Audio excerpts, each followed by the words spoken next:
పెట్టుకో జగన్ రెడ్డి, నువ్వు వెర్రి వెంగళప్పకి ఎక్కువ, పిచ్చి పుల్లయ్యకు తక్కువ. నువ్వు ఈ కడప జిల్లాలో ఉంటూ కడపలో పులివెందల ఎమ్మెల్యే అయినటువంటి జగన్ రెడ్డి ఈరోజు నువ్వు ఏదో ఒక కామెంట్ చేశావు మా నాయకుడి గురించి. నువ్వు అసలు 2009లో నువ్వు ఎంపీగా పోటీ చేసినావు, నేను ఎంపీగా పోటీ చేసిన. నువ్వు నేను ఒకే స్థాయి. ఆ రోజు 2009 నువ్వు మీ నాయన ముఖ్యమంత్రి కాకపోతే నువ్వు ఎవరివి? 2004 ఎన్నికల ముందర మీ కుటుంబానికి 70 లక్షల రూపాయలు అప్పున్నాయి. మీ నాయనకి, వైఎస్ రాజశేఖర రెడ్డికి.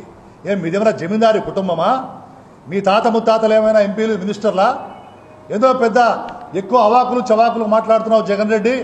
అసలు నువ్వు ఒక ఆర్థిక ఉగ్రవాదిగా అవినీతి చేసి మీ నాన్న యొక్క అధికారాన్ని అడ్డం పెట్టుకొని సమాంతర శక్తిగా ఐఏఎస్లు ఐపీఎస్ని బెంగళూరు ప్యాలెస్ని పిలిపించుకొని నువ్వు రాజ్యం చేయలేదా? నువ్వు అన్నీ కూడా దోచుకోలేదా? నువ్వు దోచుకొని దాచుకొని డబ్బులన్నీ కూడా మింగి 33 కేసులు నీ మీద ఉంటూ బెయిల్ పైన ఉంటూ